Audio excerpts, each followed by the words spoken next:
And that can cause so much tension in any relationship because that's not fair. So I'd say the first red flag is complete avoidance of talking about money. I don't agree with that at all, and I think that is enough of a red flag for you to question the relationship entirely. This series is brought to you by L&G, helping you build a future that's a little bit richer. Hello and welcome to A Little Bit Richer with me, Iona Bain, brought to you by L&G. Now, money can be an awkward discussion in any relationship, particularly with your other half. So when relationships transition from the fun and frolics of dating to saving and budgeting for a future together, it's important to get the fundamentals right.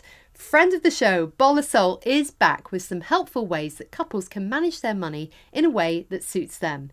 Financial advisor Bola is also a money columnist and author of Your Money Life and How to Save It. Welcome back, Bola. Hi Iona, thanks for having me. So, relationships are not all about the money, obviously. Of course not. But why do your finances matter when you are in a relationship with someone? Because money is a tool that we all have to use, and if we don't figure out how we're aligned on our finances, there can be a lot of mismatches in the relationship, and those mismatches can come in the form of the type of house you may want together, the type of future you may want together, if you do want children, the type of lifestyle that you want for those children, how you plan to retire, and what's important to you. So finance is a very big part of relationships, and there are definitely some stats that show, I think it's one of the top 5 reasons people do get divorced. And is this an issue that you come across a lot in the work that you do? Do people come to you with differing approaches to finances within their relationships, and does that cause tension?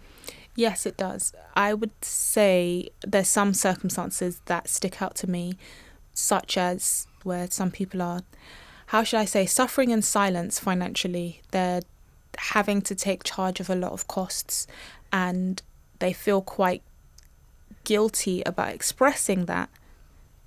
And that's quite sad, because then it now means they have to confront their partner and say, I don't feel supported here, I need you to support me more. And sometimes the response that they get isn't always positive. It could just be, well, you've been dealing with it so far, keep dealing with it. And that can cause so much tension in any relationship, because that's not fair.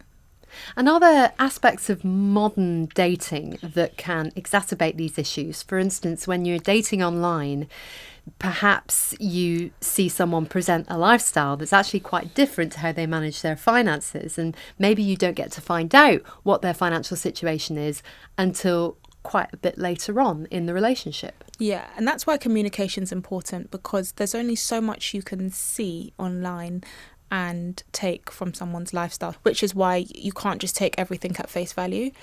So I think it is key that you are having those discussions about maybe where are you right now when it comes to your financial priorities.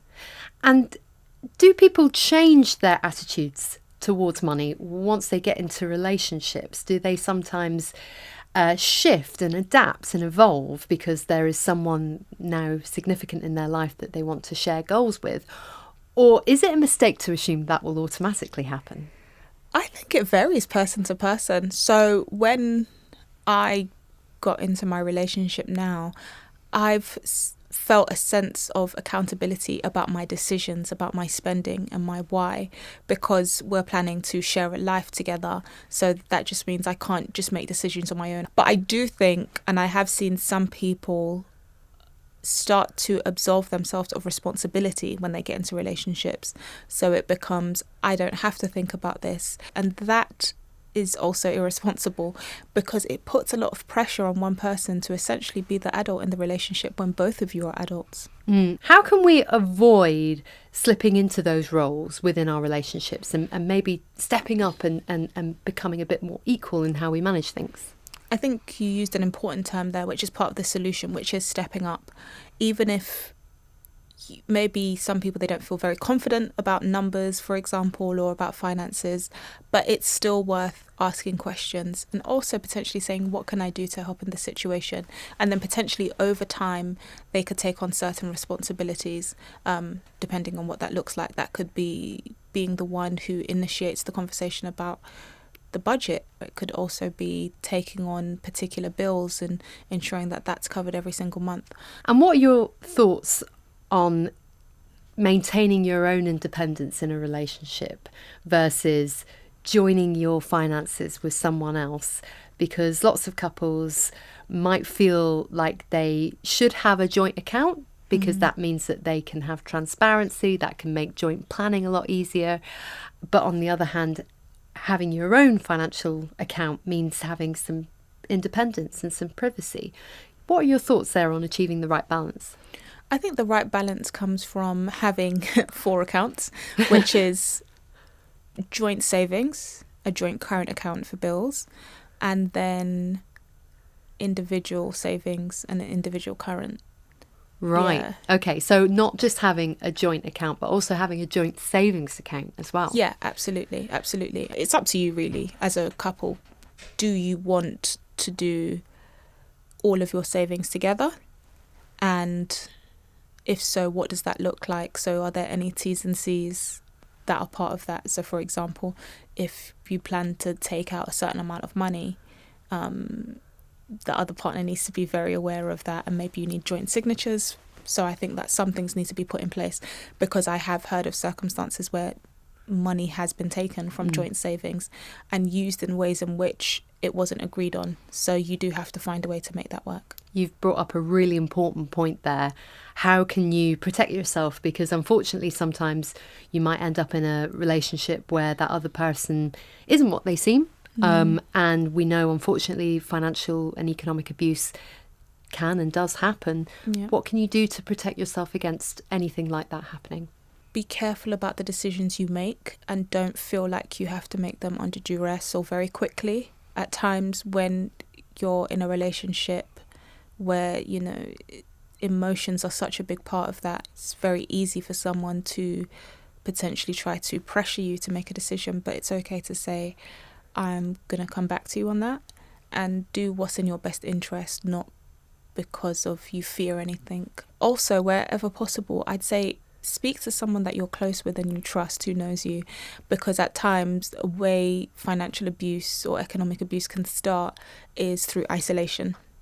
Of course, everyone doesn't need to know your business, but if you can just have that one person, that confidant, who you can tell, who can maybe, where you see fit, give you some advice to ensure that you are not now on the borderline of being financially abused, because some people don't see it coming. No. And being aware of the practical risks as well of having a joint account with someone or taking out a credit card or a mortgage with them. Many people might not realise that by doing that, they're also then potentially taking on their partner's debt.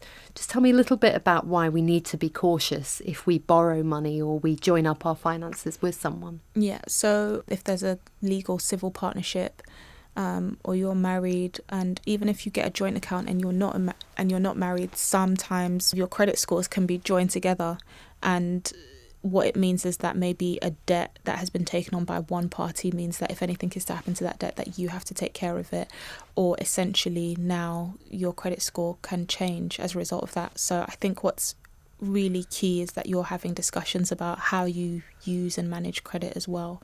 I think it's so key that we don't let emotions get in the way. It's so difficult though, because apart from anything in our culture, we are encouraged to buy into romance and to let the romance sweep us off our feet. Yeah. and if we fall in love, it's intoxicating, and common sense can kind of go out of the window, and it can feel deeply unromantic and deeply unsexy to have any kind of conversation about money. Yeah. I mean, have you got any advice about how we can get over that feeling of it'll spoil the romance if I bring any of this up? I think you have to think about the long-term effects of not bringing it up. So often people go into things and then it's a sense of regret. Oh, I wish I did bring this up earlier, and so on. So I just say bring it up now, because you also get to see how your partner responds to those things, and their response is incredibly important. So whatever the situation may be when you bring up finances, are they short with you? Are they snappy? You have to look at all those things. Are they avoidant? Or, you know, do they communicate with you and say, okay, I can do this next week and so on. And sometimes you have to talk about the hard things and do the hard things. That's how long-term relationships work. So I'd just say, just see finance as one part of that as opposed to all of it. Yeah. Every relationship is different, but are there solid foundations that we can build on when it comes to sharing our finances and doing it in a way that feels healthy and equal? I think if every month or so you are both able to talk about your finances, I think that's great. Whether it's a thing where you're talking about income or you're talking about outgoings, for example, I think that's an important conversation to have. Also, just having someone as a soundboard. What do you think of this? I'd like to do this, but this isn't making sense, and so on. Yeah. Because if you're wanting to share your life with that person, you need to be able to talk about as much of your life as possible, and that includes your finances. Yeah. So to have it as a kind of blind spot, as something that you just don't discuss in a relationship, as a no-go zone, that doesn't feel sustainable long term. I agree. Yeah. I think we have to be able to be vulnerable with each other in so many different ways. What if you get into a relationship with somebody who is maybe not as good with their finances as you are with yours, or maybe they're doing better with their finances than you are, and there is a bit of a gap there? How can one partner help the other get to a better place? I would say maybe have couple planning meetings, if and also try to provide a sense of support to them. Okay, maybe you've got credit card debt. Have you looked at the options? Have you looked at a 0% balance transfer card, for example? So it could be helping them with that. But it also could be bringing up the conversation in a very gentle way, as a way to keep them accountable, whether that is paying off debt or whether that's savings. I think showing that you're involved and you care is so important. And then when it comes to whether you should split your finances 50-50 or if it should be based on income, what's your view on that? I think it's really important for you to decide what's fair to each other, and you have to ask yourself, if the roles were reversed, how would you like things to be handled? So let's say, for example, you are in the position where you are earning more money.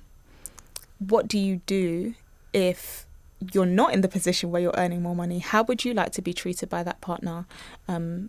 If things were to change and it was the other way around, would you say, I still feel like that's fair? And do you have any advice for how you can manage differing attitudes to spending within relationships?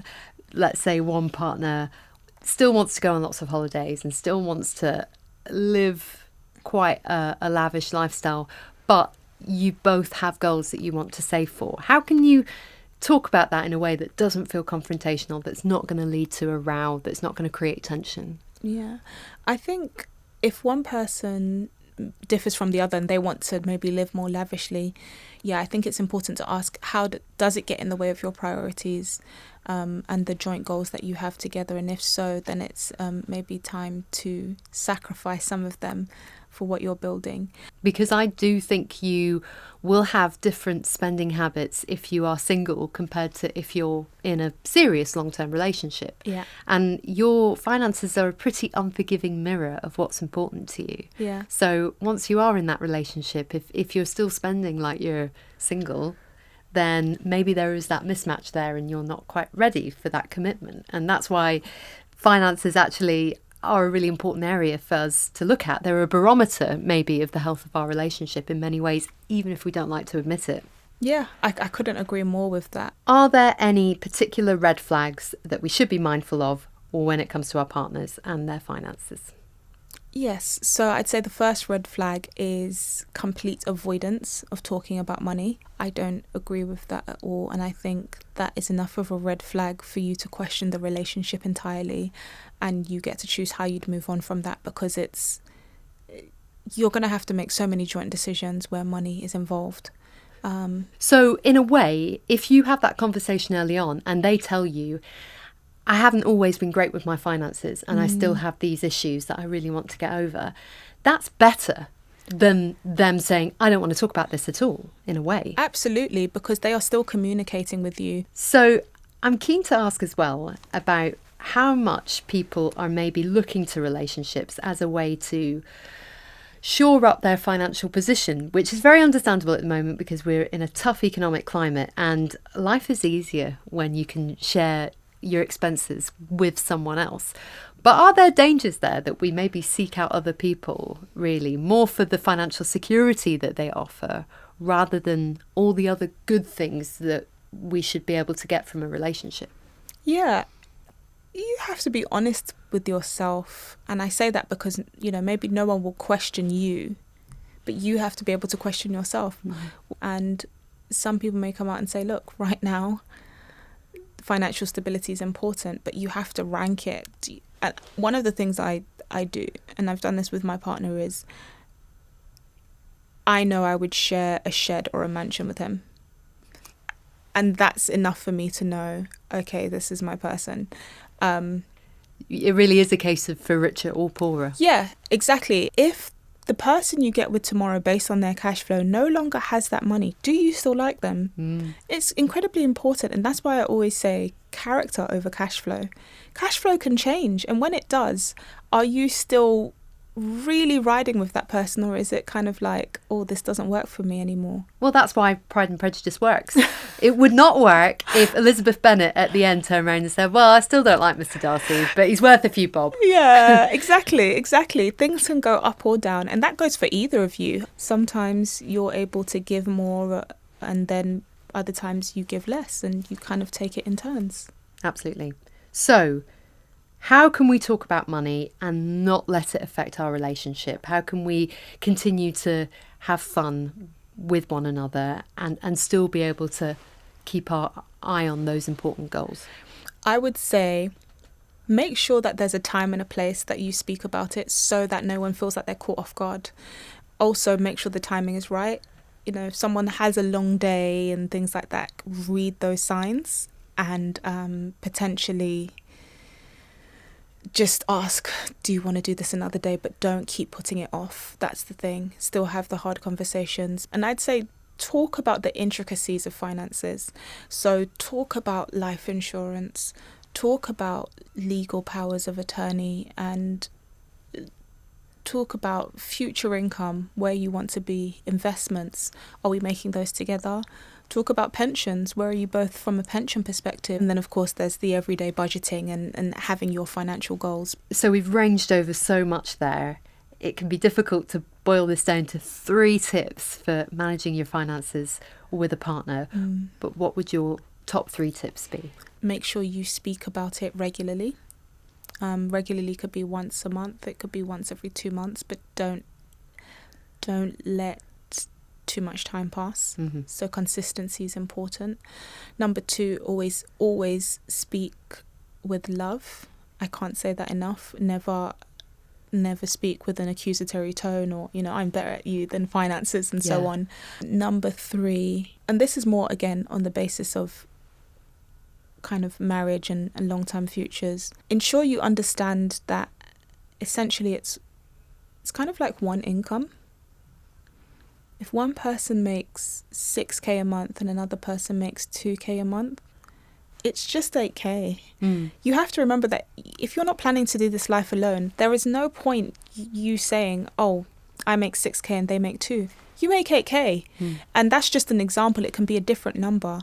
And that's something that's important for everyone to learn, because the moment you get into this is my money and this is their money, I think that's very dangerous territory. Eventually you have to see is this is our money, what are we going to do with it? Because ultimately 8k is better than 6k or 2k. Exactly. But it's about understanding what you can do together with that money and making sure you're both on the same page and happy with it. Yeah. Thank you so much, Bola. A lot to consider there. Hopefully we can achieve a little bit more financial harmony in relationships. Keep up with the show on YouTube, TikTok and Instagram at Legal and General. I would love it if you could follow the podcast, leave us a review and help others get a little bit richer too. Thanks for listening. Until next time, see you soon.